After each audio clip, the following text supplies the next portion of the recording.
Doctor ortho, अब दर्द भी घुटने टेकेगा। राष्ट्रीय स्वयंसेवक संघ ने अमेरिका में लॉबिंग से जुड़े हालिया आरोपों को लेकर दो टूक और विस्तृत सफाई दी है। संघ के अखिल भारतीय प्रचार प्रमुख सुनील आम्बेकर ने स्पष्ट कहा है कि आरएसएस ने ना तो अमेरिका में किसी lobbying firm, public relation agency या संगठन को नियुक्त किया है और ना ही किसी तरह का भुगतान किया है। उन्होंने इन आरोपों को पूरी तरह निराधार, तथ्यहीन और भ्रामक बताया।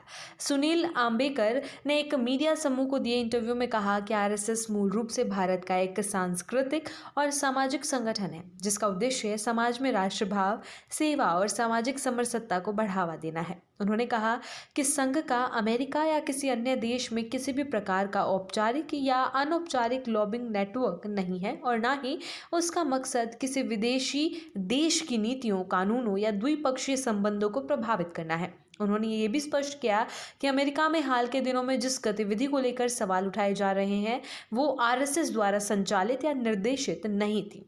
आम्बेकर के अनुसार वर्ष 2024 में अमेरिका में रह रहे हिंदू समुदाय के कुछ प्रमुख व्यक्तियों और सामाजिक नेताओं ने, जो आरएसएस से स्वतंत्र है, एक जागरूकता अभियान की शुरुआत की थी। इस अभियान का उद्देश्य भारत और हिंदू समुदाय से जुड़े विषयों पर सही, तथ्यात्मक और संतुलित जानकारी साझा करना था ताकि गलत धारणाओं और अपुष्ट सूचनाओं का खंडन किया जा सके। सुनील आम्बेकर ने बताया कि इस पहल के अंतर्गत आरएसएस द्वारा भारत में किए जा रहे कार्यों से जुड़ी सार्वजनिक रूप से उपलब्ध जानकारी भी साझा की गई। इसमें शिक्षा, स्वास्थ्य सेवा, आपदा राहत, सामाजिक सेवा और सामाजिक सद्भाव के क्षेत्रों में आरएसएस और उससे प्रेरित संगठनों की भूमिका से संबंधित तथ्य शामिल थे। उन्होंने कहा कि जानकारी पहले से ही सार्वजनिक डोमेन में उपलब्ध है और इसे किसी गोपनीय या विशेष उद्देश्य से साझा नहीं किया गया। संघ प्रचार प्रमुख के अनुसार इस जागरूकता अभियान के दौरान हिंदू समुदाय के कुछ नेताओं ने अपनी स्वतंत्र पहल पर अमेरिका स्थित वन प्लस स्ट्रेटजीज नाम की एक पीआर फर्म से संपर्क किया। बाद में इस पीआर फर्म ने अंतर्राष्ट्रीय लो फर्म एसपीबी को भी इस प्रक्रिया से जोड़ा। अमेरिकी कानूनों के तहत यदि किसी गतिविधि में नीति निर्माताओं या सरकारी संस्थानों के साथ संवाद शामिल होता है तो लॉबिंग डिस्क्लोजर एक्ट यानी कि एलडीए के अंतर्गत पंजीकरण अनिवार्य हो जाता है। सुनील आम्बेकर ने कहा कि इसी कानूनी प्रक्रिया के तहत एलडीए रजिस्ट्रेशन किया गया जिसमें राष्ट्रीय स्वयंसेवक संघ का उल्लेख एक विषय या संदर्भ के रूप में किया गया है। उन्होंने जोर देकर कहा कि इस रजिस्ट्रेशन का मतलब ये नहीं है कि आरएसएस ने किसी प्रकार का अनुबंध किया हो, धनराशि का भुगतान किया हो या किसी भी गतिविधि का निर्देश दिया हो। आरएसएस का इस प्रक्रिया से कोई प्रत्यक्ष या अप्रत्यक्ष वित्तीय संबंध नहीं है।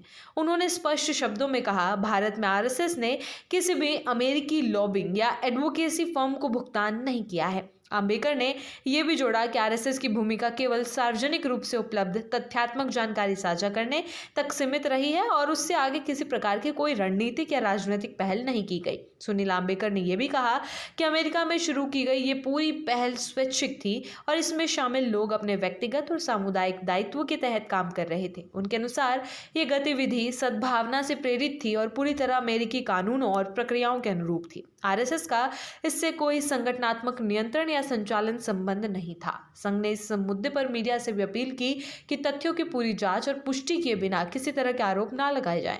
सुनील आम्बेकर ने कहा कि आरएसएस की भूमिका को गलत तरीके से प्रस्तुत करने से न केवल संगठन की छवि प्रभावित होती है बल्कि समाज में अनावश्यक भ्रम और अविश्वास भी पैदा होता है। उन्होंने ये भी कहा कि आरएसएस हमेशा पारदर्शिता और सत्य के पक्ष में रहा है और भविष्य में भी किसी भी प्रकार के सवाल या संदेह पर तथ्यात्मक जानकारी देने के लिए तैयार है। डॉक्टर ऑर्थो, अब दर्द भी घुटने टेकेगा।